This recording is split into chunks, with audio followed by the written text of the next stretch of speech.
Welcome to Quick Tips. Today we're talking about stacking rubber blocks.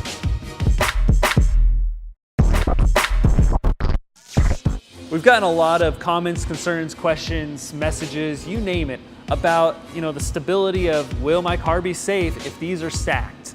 How do I do it? What's the right way? What's the wrong way? Let's check it out today. Now when you order your QuickJack, you'll get two sets of blocks, small block and a big block. And you can't just put these straight in the tray and lift your car as is, but if you need a little bit more lift, we recommend putting the small block on top of the big block. That'll give the best stability for your car. Do not put the big block on top of the small block.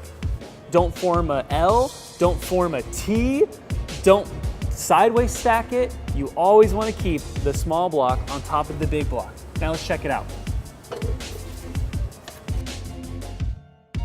We have QuickJack in place, the blocks are stacked and they're underneath the right lift points. So let's go ahead and lift it up and check out the stability.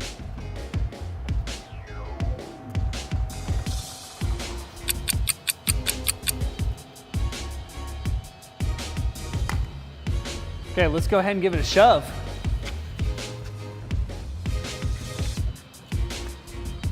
And there you have it. The car is perfectly stable because we put the large block on the bottom and the small block on top. So don't forget to subscribe and like the video, and we'll see you next time on Quick Tips.